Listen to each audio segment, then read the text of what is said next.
Sti07 Web 2.0, the social web. In your lifetime, dramatic changes have occurred in the way people use the internet. In the early 1990s, most people didn't have regular access to the internet, or more specifically, the World Wide Web. Those who did have access dialed up the network from a home or office telephone. Internet users experienced long waits as web pages downloaded onto their screens. Email was the primary way that people communicated over the internet, and online communities looked like public bulletin boards where everyone could read the messages posted by others. Websites were static, essentially online billboards for the business that created them. But all that has changed. Nowadays, we access the web through wireless broadband connections that accommodate data-intensive applications like streaming music and full-length movies to multiple computers and other devices in a household. Email is still a common form of communication, but young people tend to view it with disdain in favor of tweets, texts, snaps, or social network sites like Facebook and Instagram. We keep track of our world, interests, and hobbies by reading blogs and online news sites, and receive news shared by our friends on social media websites and mobile apps. This latest evolution of the web is oftentimes called Web 2.0 or the social web. In Web 2.0, users don't just consume information. They actively create and share information through their own websites and social media sites like Yelp, Quora, Travel Advisor, YouTube, and hundreds of other platforms. We respond to the information we see online by commenting, writing reviews, retweeting, or sharing information and pressing like buttons. The internet has evolved from a slow, static, and hard-to-access medium to one that is fast, social, and universal.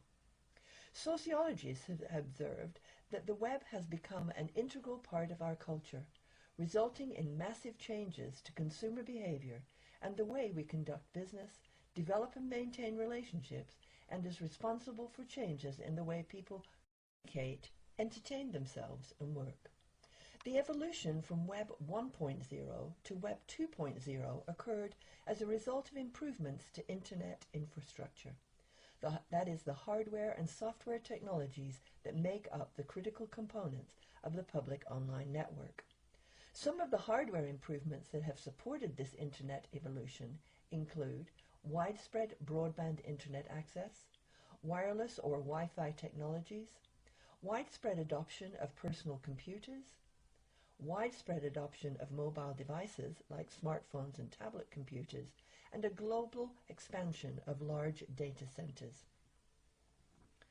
Improvements in software have also played a critical role in the development of Web 2.0.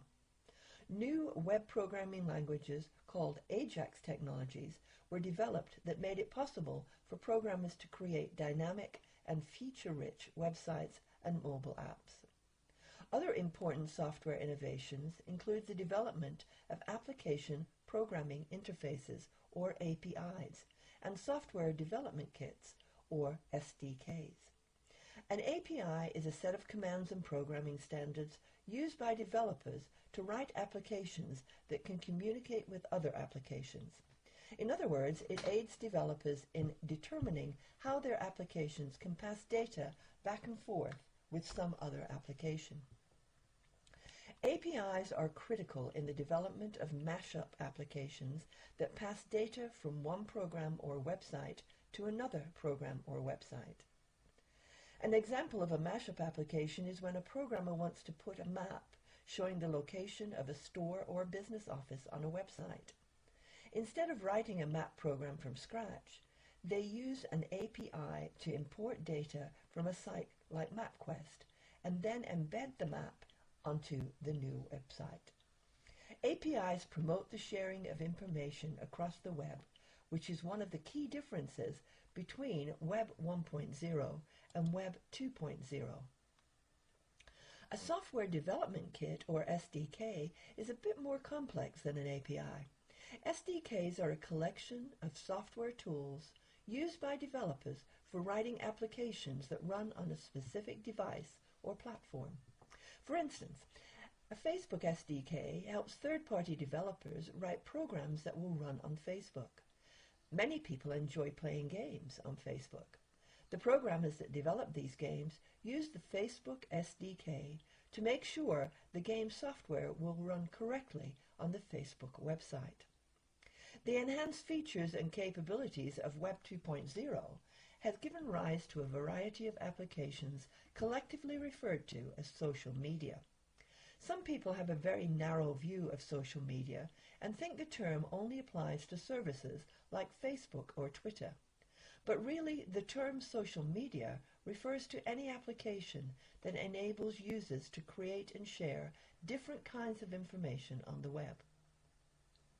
In the early stages of Web 2.0, social media applications tended to be associated with a single format or category of information sharing.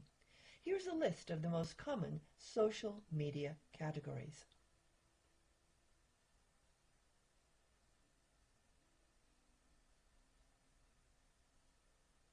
Let's take a look at each of these social media categories individually. Social networking services are now the dominant form of online community, offering many more features than the old public bulletin board style communities that were available in Web 1.0. Social networking services are the most popular type of social media and offer several ways for members to interact, share, and collaborate. With social networking, individual users maintain an identity through their profile and can be selective about which members of the larger community they choose to interact with. Over time, users build their network by adding contacts or friends. On some social network platforms, organizations create an identity by establishing discussion forums, group pages, or some other presence.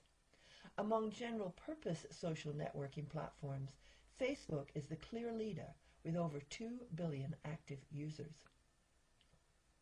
What is a blog? The term blog is short for weblog, a website where an individual or group maintains a journal or collection of regular postings, oftentimes focused on a particular topic or theme. There are many kinds of blogs.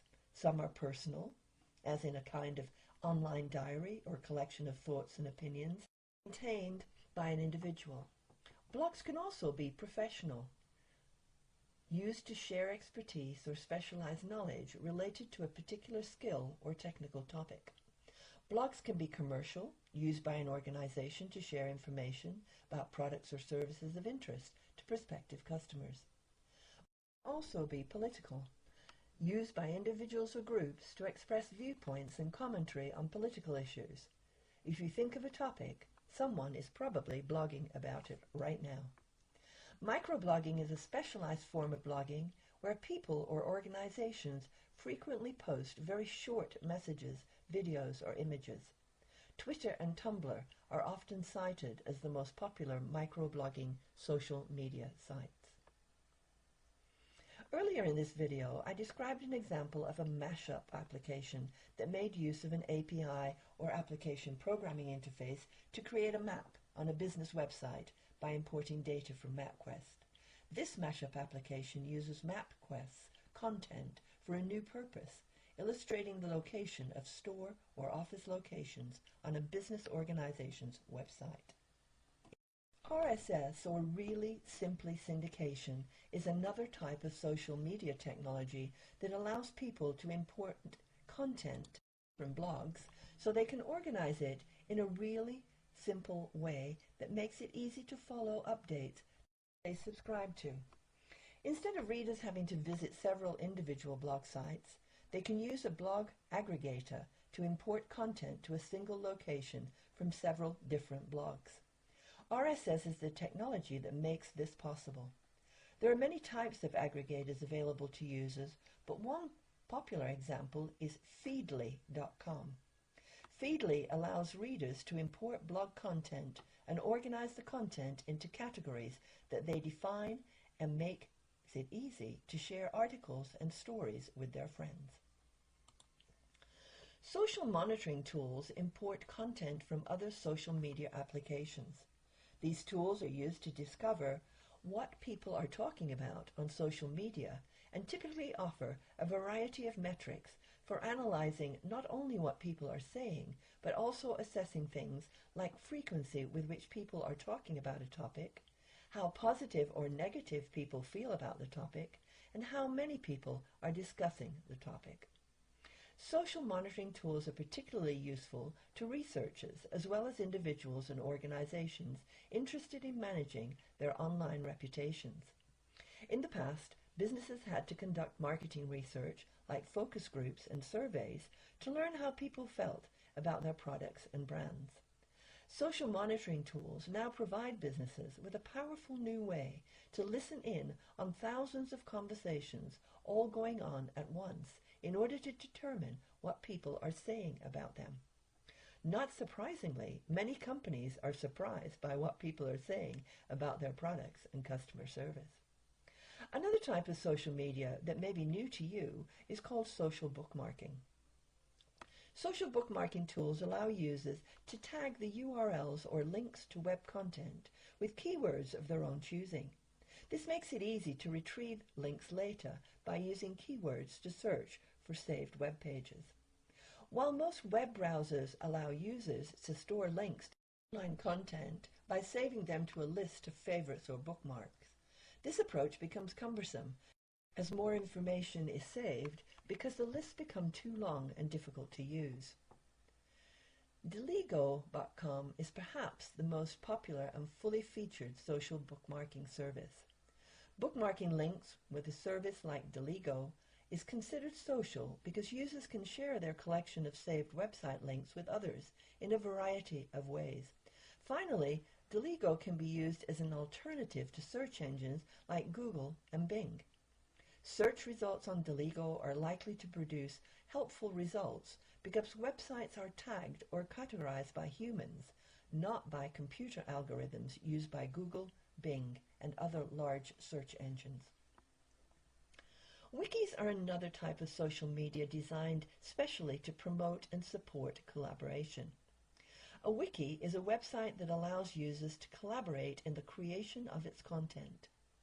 Wikis can be used as a workspace for collaborative teams, or they can become public websites built by large groups of collaborators. The most popular wiki project is Wikipedia, the online encyclopedia. Businesses can create wikis for a particular product and allow employees and even customers to contribute information that will form a knowledge base resource for those who need information about the product. Sharing websites represent another popular form of social media. While there are literally hundreds of different sharing sites on the web, some popular examples include YouTube and Vimeo for sharing videos, Flickr, Pinterest, and PhotoBucket for sharing images, and Dropbox, Google Docs, and Box.net for sharing documents. Sharing sites can be used as a collaboration tool by organizations and frequently offer plans that allow individuals and small businesses to use the sites for free. Sharing sites represent an attractive alternative to email for distributing images and video content because many email systems place limits on transmitting or receiving large files frequently associated with these kinds of media.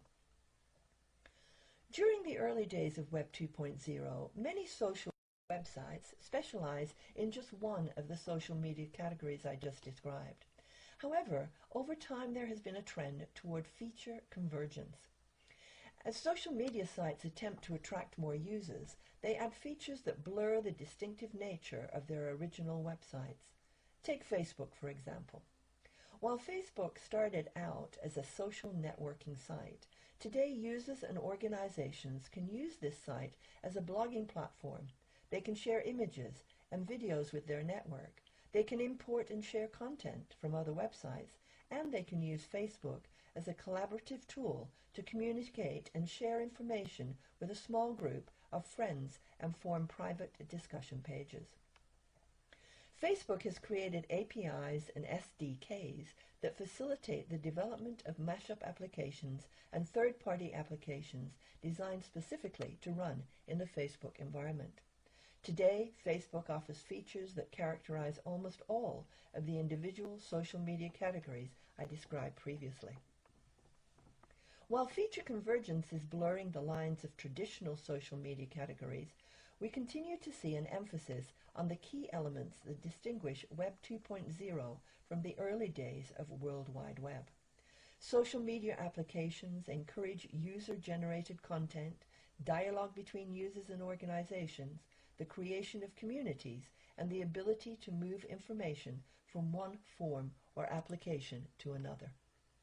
While the evolution of the World Wide Web in recent years has brought about exciting change, myriad new and useful websites and services and applications and new social media applications are being created every day. This is an exciting and sometimes chaotic time for both individuals and businesses. I hope you've enjoyed this summary of Web 2.0 and social media, and I encourage you to go online and explore many of the social technologies and applications described in Chapter 7. Chapter 8, Retail, E-commerce, and Mobile Commerce Technology.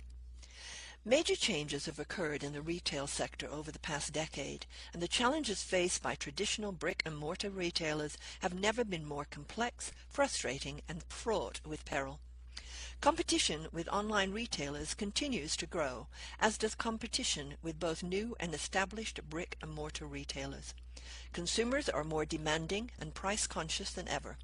Many companies that were once leaders in the traditional retail sector, like Sears, Macy's, and J.C. Penney, have experienced year-over-year sales declines and announced plans to close many of their local stores. Technology is both a blessing and a curse. Countless new and innovative technology solutions to retail problems are exciting but unproven. Budgets for technology are limited, and making the wrong decision can lead to financial consequences, operational failures, and lost customers. However, because of intense competition, retailers can't afford to be too conservative, or they may risk losing out to competitors with technologies that enhance the shopping experience, reduce costs, integrate sales channels, and improve record keeping and the analysis of key performance indicators. A particular source of frustration for traditional retailers is the practice of showrooming. This is where customers visit a store to look at merchandise, seek information and advice from salespeople, maybe even try on clothes, and then leave the store to make their purchases online from a company that offers lower prices. Experts point to 4 key areas that traditional retailers must address to remain viable in a rapidly evolving marketplace. Let's look at those. First, pricing. Retailers must either justify, reduce, or eliminate entirely the price differential between online and brick-and-mortar stores. This means finding innovative ways to reduce the cost of operations without negatively impacting things that are important to consumers, such as customer service and convenience. One of the reasons that Walmart continues to be the most successful retailer on the planet is that it has developed the most cost-efficient supply chain system that allows the company to offer low prices to customers without drastic reductions in its profit margins. Second, traditional retailers must learn to embrace the digital world. Consumers of all ages today spend an increasing portion of their lives online. Even though a company may sell its products in a traditional store setting, it must be prepared to communicate with prospective customers through digital channels, because that's where consumers spend so much of their time reading email, surfing websites, and talking with friends and family on social media.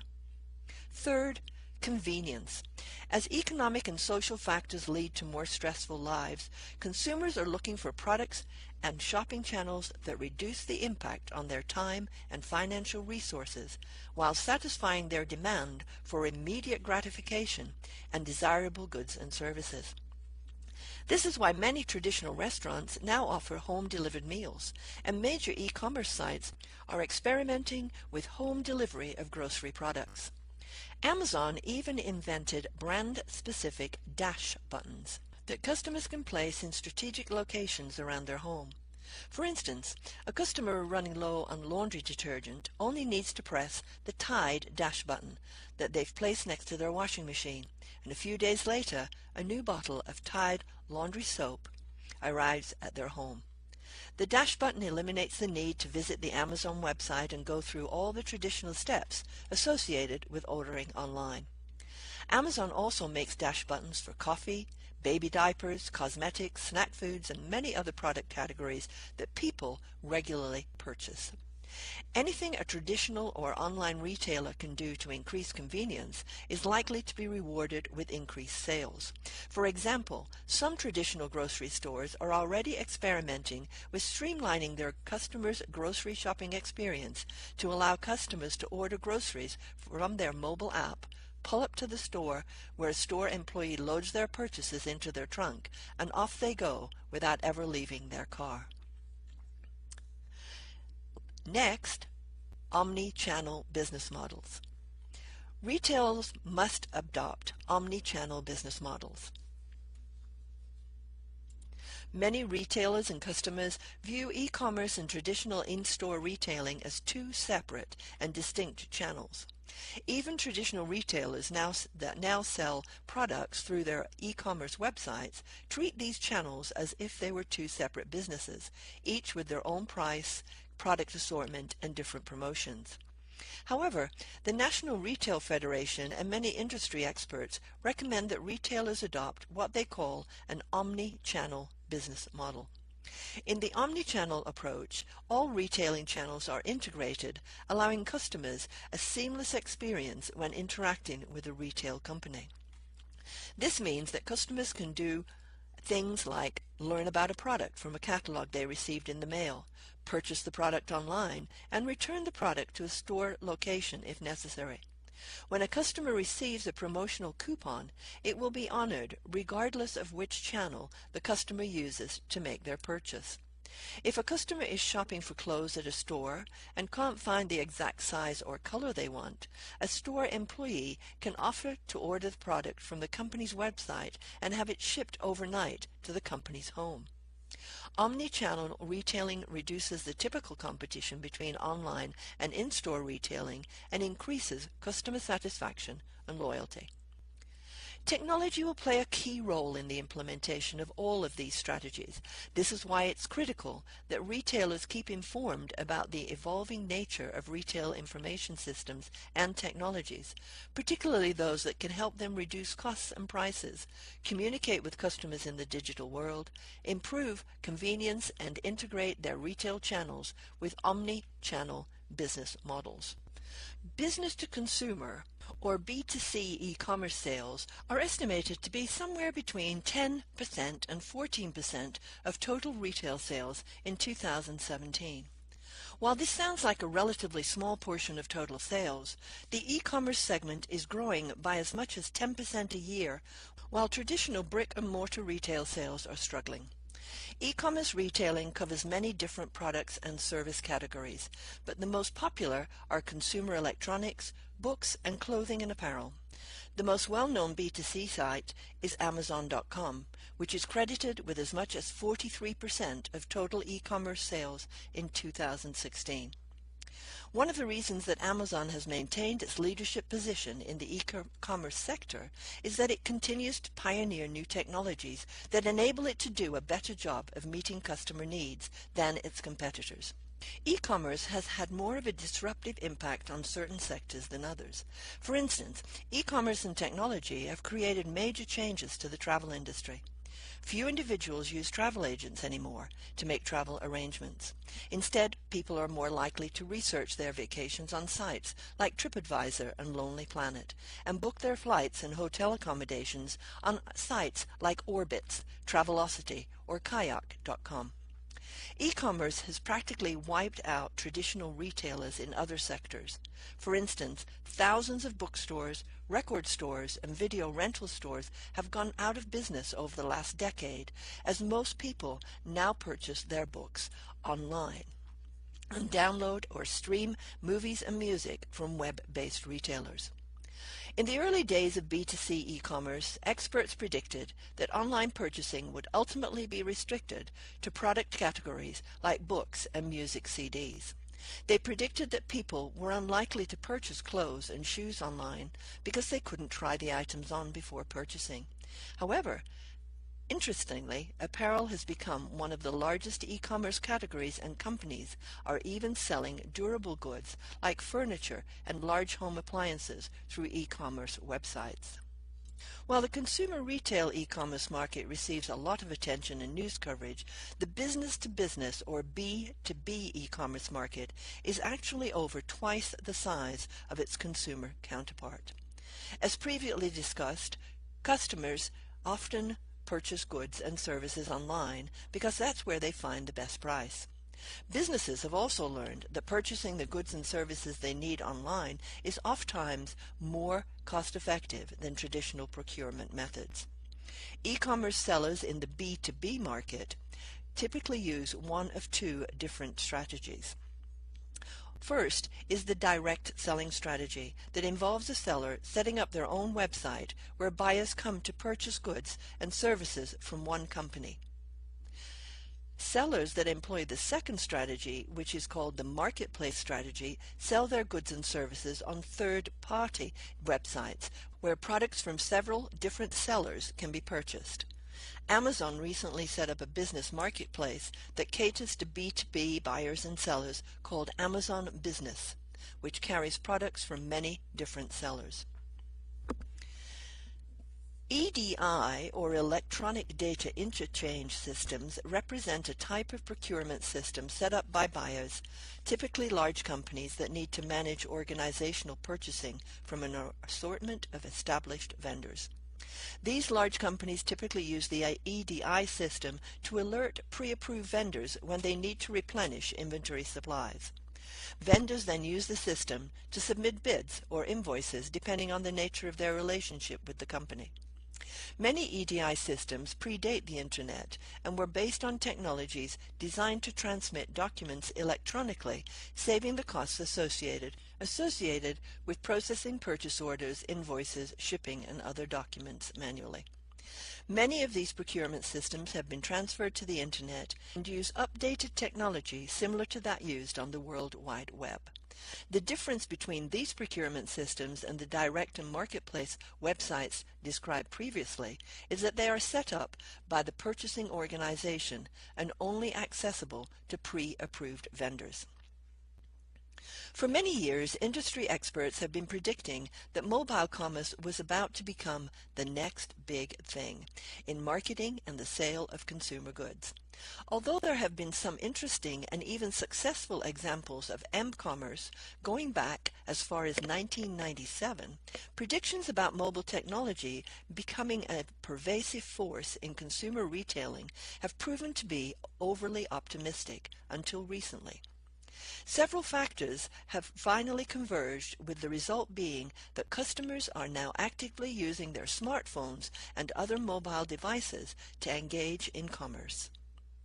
Mobile commerce is a term used to describe any activity associated with the buying or selling of goods and services using a wireless, handheld device such as a smartphone or tablet computer. There are different forms of mobile commerce. Mobile commerce refers specifically to purchasing goods and services from the web using a mobile device. For example, using your tablet computer to order a pair of shoes from online retailer Zappos.com. Mobile retailing involves the use of mobile technology to promote, enhance, and add value to the in-store shopping experience. For example, using a mobile payment system on your smartphone to pay for purchases at Starbucks or Macy's. Finally, mobile marketing refers to a variety of activities used by organizations to engage, communicate, and interact over Wi-Fi and telecommunications networks with consumers using mobile devices. For example, sending special offers to customers who have opted in to receive discounts via text messaging, or advertising a brand on a popular mobile game app. All of these forms of mobile commerce have become quite common, and companies are increasingly spending larger portions of their promotional budgets to engage consumers via mobile devices. The growth of mobile commerce, and specifically mobile retailing, represents an opportunity for traditional brick-and-mortar retailers to reclaim a portion of the sales lost to e-commerce in recent years. Traditional retailers can address pricing by creating mobile apps that alert shoppers to discounts and special offers, enhance in-store shopping experience with product reviews, offer demonstration videos, and allow consumers to order products not currently available in the store. Retailers can also enhance convenience by adopting mobile payment technologies as well as providing mobile devices to their employees so they can provide enhanced customer service.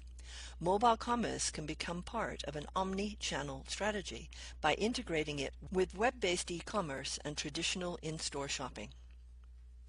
Perhaps the innovation most likely to have a dramatic impact on retailing around the world is mobile payment technology.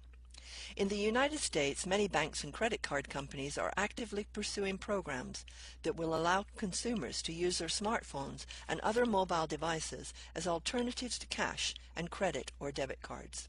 Mobile payment technology is of interest globally too, especially in the third world countries where credit cards are not as widely available as they are in the US. Many mobile payment systems are attractive because they not only allow for transfer of funds to merchants, but also between individuals. Banking transactions and mobile bill payment systems using text messaging technology have become very popular recently, especially with the emergence of online banks. Other mobile payment systems are based on near-field communications, or NFC technology. This is where customers with a mobile payment app on their NFC-equipped phone tap or swipe the phone next to a merchant's mobile payment terminal to complete a transaction. This is particularly popular in Europe and Australia, although not well introduced yet into the US. At this point, it isn't clear which technology will ultimately dominate the mobile payment world, but mobile payment systems are becoming more commonplace every day. I hope you've enjoyed this brief summary of the many ways that technology is changing the world of retailing and how you can expect this trend to continue as retailers seek new and innovative ways of gaining a competitive advantage in an ever-evolving market.